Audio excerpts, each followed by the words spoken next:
नमस्कार दोस्तों। मेरा नाम डॉक्टर केवी सिंह है और आज मैं आपको मोतियाबिंद के ऑपरेशन के उपरांत हम आंखों का ख्याल कैसे रखें और ली जाने वाली सावधानियां क्या-क्या होती हैं, उसके बारे में थोड़ी जानकारी देंगे। सबसे पहले हमें ये समझना है कि जो मोतियाबिंद का ऑपरेशन होता है, उसका बाद जो पहले 2 दिन और पहला हफ्ता सबसे ज़्यादा महत्वपूर्ण होता है। अगर ये पहले 2 दिन और पहला हफ्ता आपका आराम से निकल गया, तो जनरली ये देखा गया कि मोतियाबिंद के ऑपरेशन के बाद किसी किस्म की परेशानी आँख में होती नहीं है। तो हम सबसे पहले स्टार्ट करते हैं कि हमें मोतियाबिंद के ऑपरेशन के बाद आँखों का ख्याल कैसे रखना है। तो आँखों का ख्याल रखने के लिए हमें मोतियाबिंद के ऑपरेशन के लिए दवाइयाँ दी जाती हैं। वो कौन-कौन सी होती हैं और उसको किस हिसाब से लेना चाहिए। सबसे पहले मैं ये क्लियर करना चाहता हूँ कि ये जो पर्टिकुलर दवाइयाँ हम ऑपरेशन के बाद देते हैं, इसमें से कौन-कौन सी देनी है, कौन-कौन सी नहीं देनी है, ये सर्जन टू सर्जन वेरी करता है। वो जो सबसे मुख्य दवाई होती है, वो ये दवाई है। इसको हम बोलते हैं प्रेडनिसोलोन एसीटेट ड्रॉप और ये एक स्टेरॉइड ड्रॉप होती है और ये सबसे ज़्यादा इम्पोर्टेंट दवाई ऑपरेशन के बाद दी जाती है।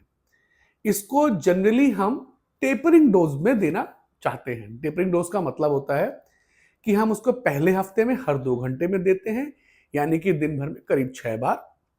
पहले हफ्ते के बाद इसको दिन भर में करीब 4 बार, फिर उसके अगले हफ्ते दिन भर में करीब 3 बार और ऐसे करते-करते हम इसको 1 बार करके दिन भर में 1 बार 1 हफ्ता करके बंद कर। याद रखें ये सबसे मुख्य दवाई है। इसके बहुत सारे ब्रांड आते हैं। जो मैं अपनी प्रैक्टिस में यूज़ करता हूँ वो ट्रूप्रेड करके ब्रांड होता है। इसके बाद जो हमारे पास जो नेक्स्ट सबसे इंपॉर्टेंट दवाई है वो होती है एंटीबायोटिक ड्रॉप। एंटीबायोटिक ड्रॉप जो मैं यूज़ करता हूँ उसे मॉक्सिट्रोब्रा बोलते हैं। ये कोई भी ड्रॉप हो सकती है। जनरली कॉमन प्रैक्टिस के अंदर मॉक्सिफ्लोक्सासिन और टोब्रामाइसिन कॉम्बिनेशन को यूज़ किया जाता है। इसको कितनी बार यूज़ करना है? इसको यूज़ करने की फ्रीक्वेंसी पहले हफ्ते में दिन भर में 6 बार और उसके बाद दिन भर में 4 बार यूज़ करी जाती है। कब तक यूज़ करना है? जब तक हम ट्रूप्रेड यानी कि स्टेरॉइड ड्रॉप को यूज़ कर रहे हैं, तब तक हमें इस ड्रॉप को यूज़ करना है। दिन भर में कितनी बार? दिन भर में 4 बार। कहने का मतलब ये हम टेपरिंग डोज में यूज़ करते हैं, यानी कि इसका हम धीरे-धीरे डोज कम करते रहते हैं, पर ये 4 बार चलते रहता है। तो होती है होमाइड या मिड्रिसोल। दोनों यूज़ नहीं होती है, दोनों में से कोई भी यूज़ करते हैं। ये सर्जन टू सर्जन प्रेफरेंस है। मैं जनरली होमेट्रोपिन यूज़ करना पसंद करता हूँ। ये दिन भर में 1 बार या जनरली हम बोलते हैं कि सोने के टाइम पे 1 बार यूज़ कर लें। ये ऑपरेशन के पहले हफ्ते ही यूज़ करना होता है, उसके बाद इसको हम बंद कर देते हैं। इससे होता क्या है कि पुतली जो आँख की पुतली होती है वो थोड़ी-सी बड़ी हो जाती है। इसलिए पहले हफ्ते में विज़न आपको ऐसा लग सकता है कि चमक ज़्यादा लग रही है और ज़्यादा रोशनी आ रही है।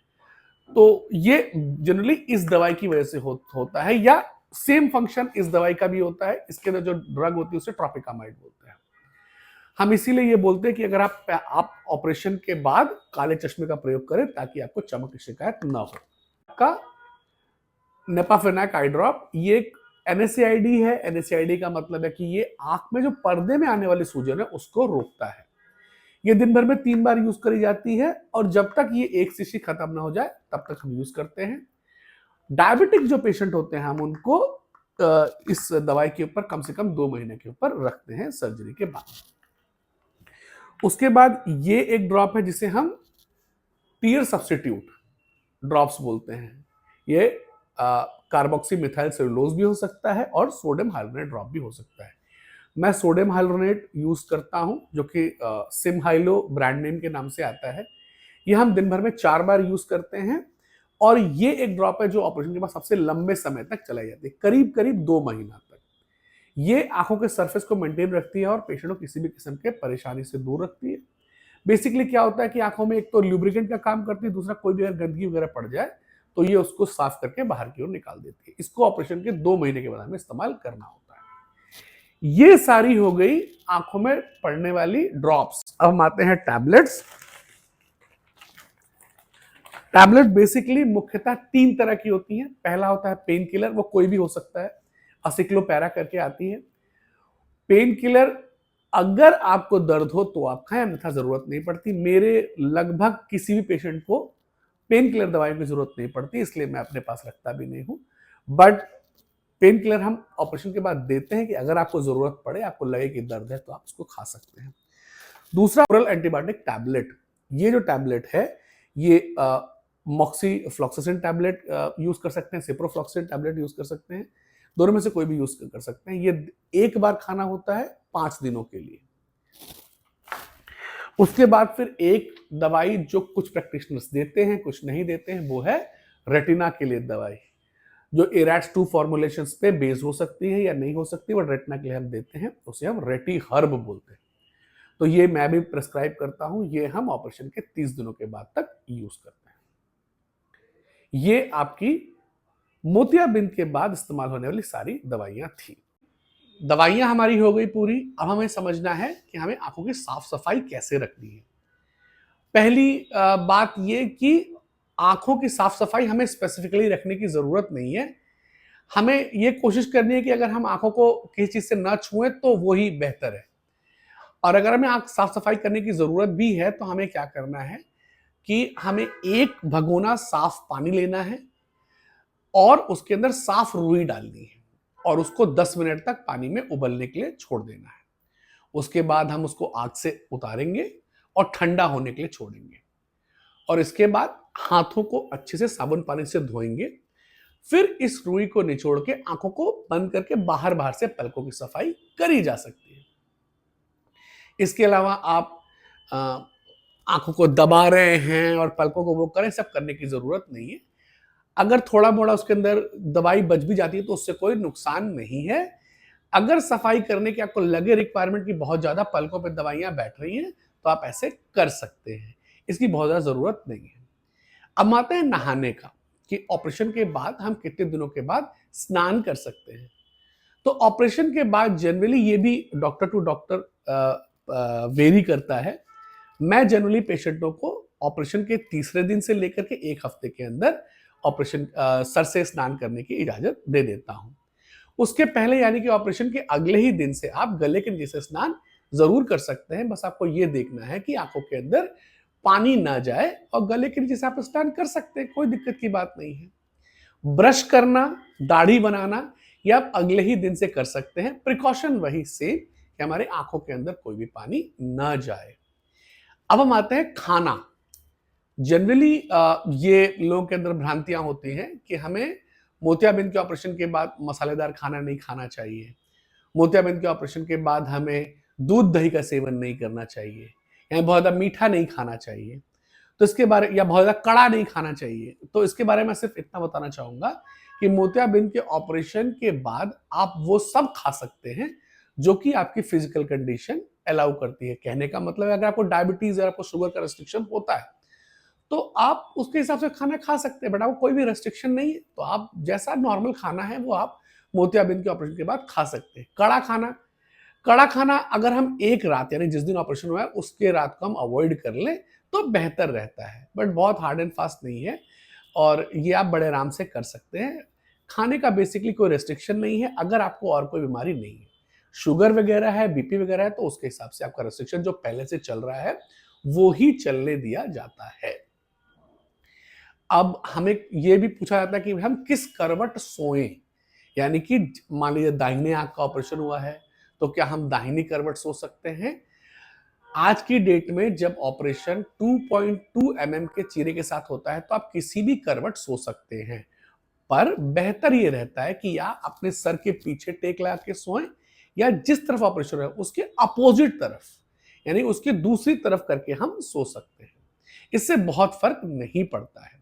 आपको बस ये ध्यान रखना है कि जब रात में आप सोते हैं तो आप आंख के ऊपर प्रेशर लगाकर को अवॉइड करना है। इसके लिए हम ये प्रिस्क्राइब करते हैं कि ऑपरेशन के पहले 48 आवर्स यानी कि पहले 48 घंटे में हमें आंख को चश्मा जो हम देते हैं ट्रांसपेरेंट वाला वो आप पूरे 24 घंटा पूरे 48 घंटा लगातार पहनेंगे।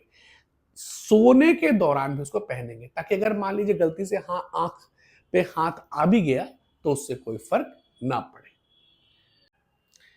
इन सब चीजों के अलावा मरीज मुझसे ये भी पूछते हैं कि हम बालों में ऑयल का एप्लीकेशन कब से कर सकते हैं और किस किस्म के ऑयल का इस्तेमाल कर सकते हैं। तो आपको ये ख्याल रखना है कि इट्स बेटर कि आप बालों में कोई भी ऑयल का इस्तेमाल एटलीस्ट पहले हफ्ते में ना करें। और पहले हफ्ते के बाद जब आप ऑयल का इस्तेमाल करें तो नॉन इरिटेंट ऑयल, कहने का मतलब जैसे नारियल का तेल हो गया, इसका आप इस्तेमाल कर सकते हैं। कोशिश ये करें कि कोई ठंडा तेल और नवरत्न तेल वगैरह को ना इस्तेमाल करें। अच्छा, इसके अलावा हेयर डाई एक केमिकल होता है, तो ऐसा जरूर करें कि कम से कम पहले महीने तक हेयर डाई को आप अवॉइड करें।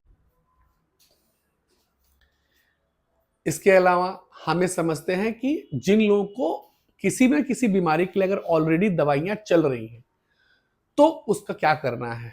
जनरली अगर हम सिर्फ मोतियाबिंद के ऑपरेशन के बारे में देखें तो क्योंकि आज के डेट में मोतियाबिंद का ऑपरेशन में कोई सुई पट्टी वगैरह की जरूरत होती नहीं है, तो हम कोई भी दवाई को बंद नहीं करते हैं। जैसे कि बाकी ऑपरेशन में क्या किया जाता है, जो खून पतला करने की दवाइयां होती हैं वो बंद कर दी जाती हैं, बट मोतियाबिंद के ऑपरेशन में ये सब जो दवाइयां हैं खून पतला करने, इसको बंद करने की कोई आवश्यकता नहीं है। ये पर्टिकुलर चीज भी सर्जन टू सर्जन मैटर करता है। जनरली मैं ये प्रेफर करता हूं कि मैं कोई भी दवाई को बंद ना करूं, बट हमेशा मैं ये देखता हूं कि अगर किसी को ये सब परेशानी यानी हृदय रोग संबंधी कोई परेशानी है तो ऑपरेशन का डेट फाइनल करने के पहले एक बार अपने ट्रीटिंग फिजिशियन से मिल ले और उनको इन्फॉर्म कर दे कि मेरे को ऑपरेशन करवाना है, और कुछ भी जरूरी प्रिकॉशन की तरफ से हो तो वो हम फॉलो कर सकते हैं। तो उसके बाद हमें ऑपरेशन के बाद मान लीजिए हमने दवाइयां कुछ बंद करने की जरूरत पड़ी भी, तो हम वापस कब से स्टार्ट कर सकते हैं। आप जैसे ही आपका ऑपरेशन स्टार्ट हुआ, मान लीजिए हमने स्टॉप हुआ, यानी कि हमने आपका मान लीजिए दोपहर में ऑपरेशन हमने कर दिया, तो आप रात के अपनी सारी डोजेस ले सकते हैं। आपको कोई दवाई 2-4 दिन ऑपरेशन के बाद बंद करने की आवश्यकता नहीं होती है।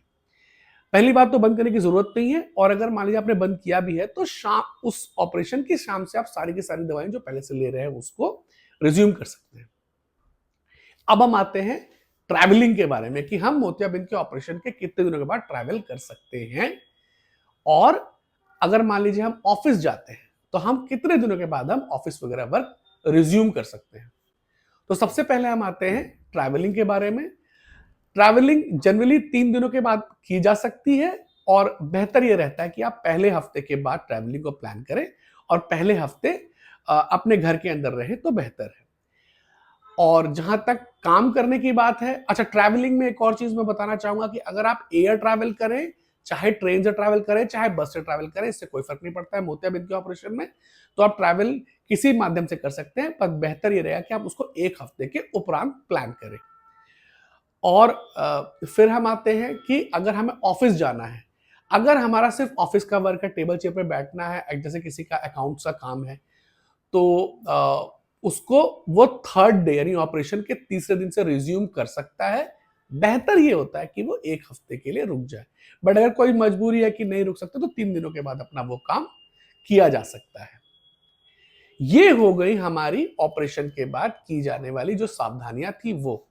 अभी इसी के अंदर मैं थोड़ा सा ब्रीफली टच अपॉन करूंगा कि वार्निंग साइन क्या होते हैं, ये हम कैसे जाने कि अभी प्रॉब्लम है और अभी हमें डॉक्टर साहब को दिखाना है। नॉर्मली ऐसा होता है कि जब भी हम ऑपरेशन करते हैं तो हम पेशेंट को नेक्स्ट डे बुलाते हैं। नेक्स्ट डे बेसिकली बुलाने का हमारा उद्देश्य होता है, पहला ये जानना कहीं आंख का प्रेशर तो नहीं बढ़ा हो, पहली चीज ये, और दूसरा पेशेंट को अगर कोई भी और कंप्लेन हो तो वो हम उसमें बात कर लेते हैं। उसके बाद हमारा नेक्स्ट विजिट जो प्लान होता है वो 1 हफ्ते के उपरांत होता है, और उसके बाद का जो विजिट होता है वो 1 महीने के बाद प्लान किया जाता है। ये मोतियाबिंद के ऑपरेशन के बाद जो 3 विजिट होती है वो इस हिसाब से होती है। आपको इसके बीच में कब विजिट करने की आवश्यकता है वो ध्यान देने योग्य है। पहला कि अगर आपकी आंखों में लाली आ जाए, हल्की फुल्की लाली चलती है बट आपको प्रॉपर लाली जो कि दूसरी आंख से अलग आपकी आंख दिखने लग जाए, ये। दूसरा, दर्द स्टार्ट हो जाए, और तीसरा, रोशनी कम हो जाए। इसमें सबसे ज्यादा इंपॉर्टेंट ये है, अगर रोशनी में कमी आती है इसका मतलब है ये एक वार्निंग साइन है और आपको आपके ट्रीटिंग सर्जन को इमीडिएटली दिखाना है। कोशिश ये करें कि उसी दिन दिखाएं, अगले दिन के लिए ना टालें, और अगर रात है और आपका हॉस्पिटल रात में खुला रहता है तो आप रात में भी जाके दिखा सकते हैं। ये बहुत जरूरी है, बिकॉज ये ज्यादातर केस में ये देखा गया है कि ये आंखों में इंफेक्शन की वजह से होता है। तो इंफेक्शन को हम जितना जल्दी ट्रीट करते हैं, आंखों को बचाना उतना आसान रहता है और जितना डिले होता है उतना मुश्किल होती है। ये मैंने थोड़ी सी जानकारी आपको देनी चाहिए। मोतियाबिंद के ऑपरेशन के बाद जो भी हमें काम करना है, क्योंकि ये मेरे मरीज मुझसे बार-बार पूछते रहते हैं, तो मैंने ये जानकारी आपको देने के लिए ये वीडियो बनाया। बाकी आपका और भी बहुत सारी क्वेरीज हो सकती हैं, बहुत सारे क्वेश्चंस हो सकते हैं, वो मुझे कमेंट के माध्यम से पूछें और कृपया करके चैनल को सब्सक्राइब करें, एक लाइक और एक कमेंट ज़रूर करें। धन्यवाद।